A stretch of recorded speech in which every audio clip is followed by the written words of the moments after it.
구글, 야후, 엔비디아 이름만 들어도 엄청나죠. 이 위대한 기업들을 탄생시킨 곳 바로 실리콘밸리의 심장, 스탠퍼드 대학교입니다. 한때 이곳 졸업장은 성공으로 가는 프리패스나 다름없었죠.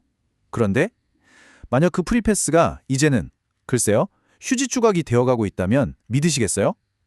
지금 이 세계 최고 명문대의 명성이 뿌리부터 흔들리고 있습니다. 스탠퍼드 졸업장은 이제 배관공 자격증보다 못하다. 이게 좀 심한 말 아니냐고요? 놀랍게도 이건 지금 실리콘밸리에서 진짜로 돌고 있는 농담입니다.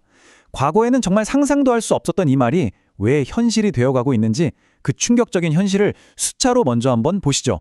자, 이 숫자를 한번 보세요. 6.1%. 이게 뭘 의미할까요? 뉴욕 연방준비은행 자료에 따르면요. 이게 바로 미국 최고의 인기 전공 컴퓨터과학 졸업생들의 최신 실업률입니다. 더 충격적인 건 전체 73개 전공 중에서 7번째로 높은 수치라는 거예요.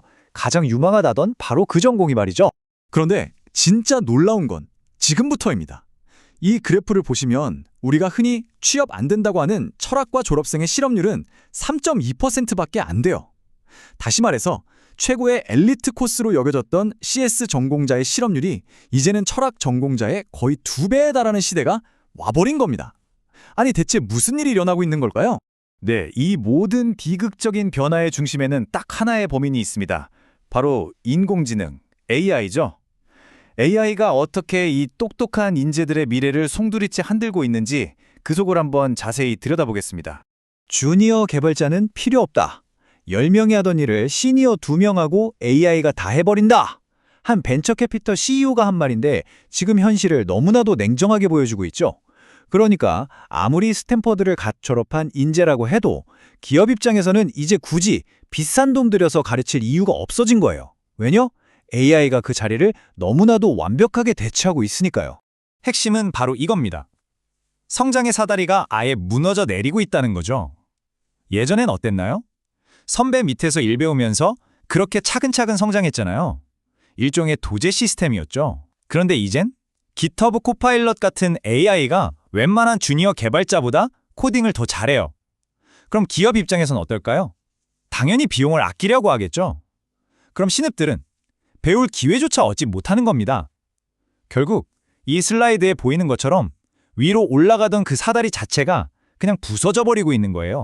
하지만 여러분, 위기는 또 다른 기회라고 하죠. 이렇게 무너진 사다리 앞에서 그냥 주저앉아 있을 수만은 없잖아요.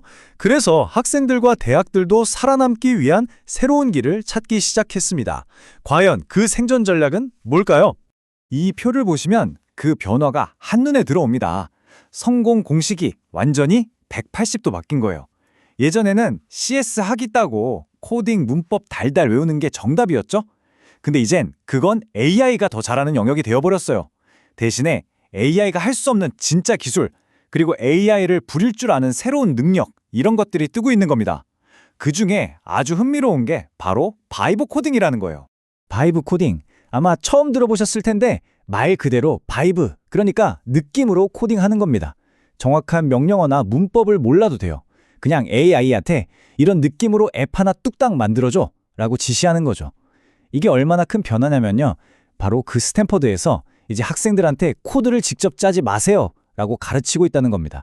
정말 교육의 패러다임 자체가 뒤바뀌고 있는 거죠. 그런데 여기서 한 발 더 나아가는 사람들이 있습니다.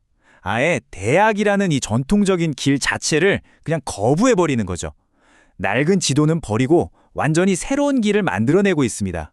10만 달러, 우리 돈으로 약 1억 4천만 원입니다. 이게 페이팔 창업자 피터 틸이 만든 틸 펠로우십이라는 장학금인데요. 조건이 아주 파격적입니다. 딱 하나, 대학 그만두고 창업해라, 이겁니다. 예전에 그가 대학은 루저들을 위한 보험이라고 해서 논란이 됐었는데 이제는 그 도발이 정말 현실적인 대안이 되어가고 있는 거죠. 처음에는 다들 저게 무슨 어리석은 도박이냐고 비판했죠. 그런데 결과는요? 세상을 아주 깜짝 놀라게 했습니다. 틸 펠로우십 출신들이 만든 기업들 가치를 다 합치니까 무려 140조 원이 넘는다고 해요. 우리가 쓰는 디자인 툴, 피그마, 또 블록체인 혁명을 이끈 이더리움, 이 모든 게 대학문을 박차고 나온 젊은이들의 손에서 탄생한 겁니다. 이게 뭐 실리콘밸리만의 먼 나라 이야기가 아닙니다. 바로 여기 한국에서도 똑같은 일이 벌어지고 있어요. 서울대학교를 스스로 그만두고 아들러라는 3D 웹 기술 스타트업을 만든 한세진 대표.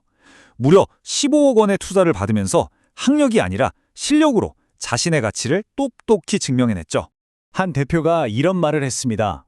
축구를 하려면 메시 경기만 보고 있을 게 아니라 직접 운동장에 나가서 뛰어야 한다. 이 말이 지금 시대의 정신을 정확히 꿰뚫고 있는 것 같아요. 더 이상 관중석에 앉아서 이론만 배우는 학생이 아니라 직접 필드에서 땀 흘리며 뛰는 선수가 되어야 살아남는다는 거죠. 자, 그럼 이 거대한 변화의 소용돌이 속에서 우리는 어떻게 해야 할까요? AI 시대에 살아남기 위한 새로운 게임의 규칙, 그 핵심 전략을 지금부터 정리해드리겠습니다. 새로운 시대의 공략집은 딱 3가지로 요약할 수 있습니다. 첫째, 학생이 아니라 선수가 되세요. 한세진 대표처럼 이론보다는 직접 부딪히는 경험이 중요합니다. 둘째, AI랑 경쟁하려고 하지 마세요. 스탠포드 학생들처럼 AI를 내 손발처럼 부리는 마스터가 되는 겁니다. 그리고 마지막으로 틸 펠로십의 젊은이들처럼 명문대라는 그 정해진 길만이 정답은 아니라는 걸 깨닫고 나만의 길을 용감하게 찾아 나서는 겁니다. 이 모든 변화는 결국 우리에게 하나의 거대한 질문을 던집니다.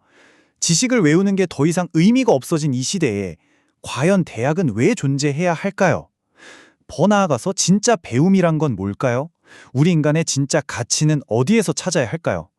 이 질문을 여러분께 남기면서 오늘 이야기 마치겠습니다.